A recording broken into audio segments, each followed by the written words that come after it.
My alarm clock rings. It's 2 o'clock in the morning. The stars are shining bright as the entire world sleeps. But today, I need to get 200 people to their destinations. Some need to get home to their loved ones. Some are going for a holiday that they've been planning for the last 2 years. And for some, it'll be first time on an airplane. Sleepy eyed, I don my uniform, my pride. The roads to the airport are empty. There's something beautiful about the silence of the night. The sheer peace of the night is only broken by the occasional airplane taking off, the jet engines roaring through the starry night as the mighty birds take to the sky. I reach the airport and suddenly the world doesn't seem so sleepy anymore. There's hustle bustle all around, passengers moving in queues, airline staff sacrificing their sleep to make sure that the birds depart on time and safely every time.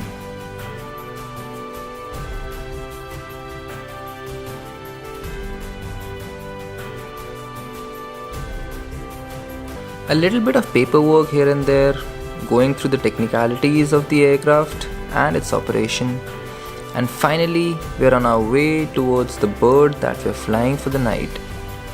We walk together as a team on a mission.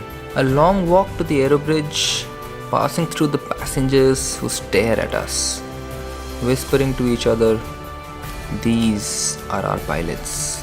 They trust us with their lives, literally, and we are confident and qualified, bearing the weight of those dreams and hopes of a safe flight on our shoulders. I think that's what the applets on our shoulders signify.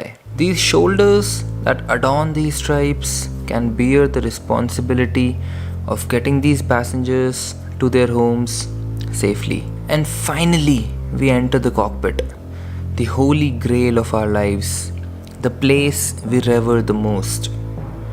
I don't see the stuff that we do, playing with buttons and moving switches, as a procedure.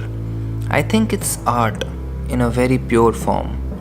The art of doing something that we humans were never meant to do. Fly.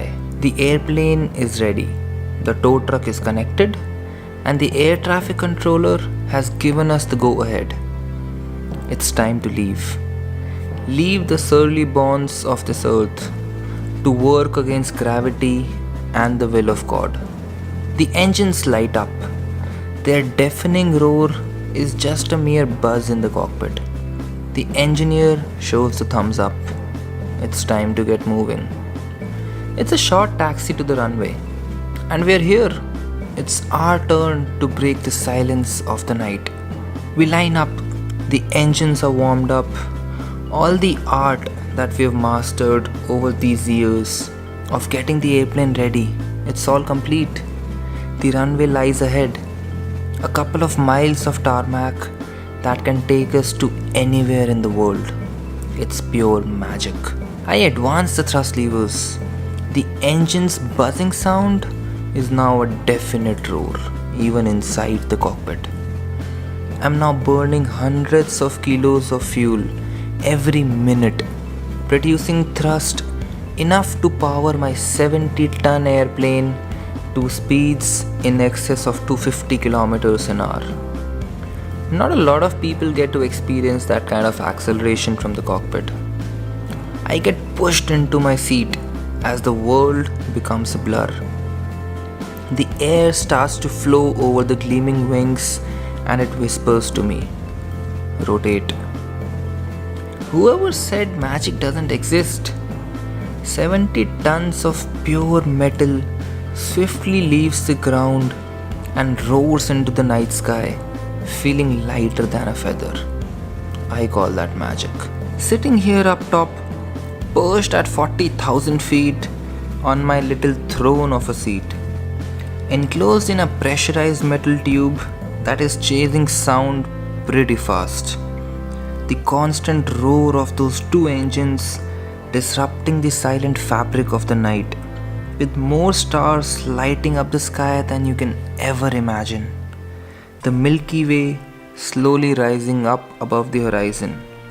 Watching cities zoom past in a blur, roads like streams of light all merge into the glittery lakes that we call cities. With 100 instruments and readings staring at my face, the 70-ton bird glides through thin air with the grace and agility of an eagle, leaving in its trail eddies of air and a little bit of magic.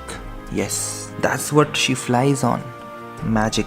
And it leaves a slight hint of smile on my face, knowing that I'm the one who's waving that magic. Magic that enables the chair you're sitting on to be hurtling through the top of the troposphere at speeds faster than your grandpa could ever imagine. As I go jumping through time zones, the sky is all shades of blue and yellow now. A few moments later, the sun rises from across the horizon, lighting up the cockpit as the stars now fade away. The gleaming wings of my bird now soar through the unfiltered and pure breeze of photons coming at us from millions of miles away. The little puffs of evaporated water now shine in majestic white, blocking the way as we weave across. Every kilogram of jet A1 fuel getting us closer to a new city, a new runway, and a new adventure. This is my life. I am a pilot.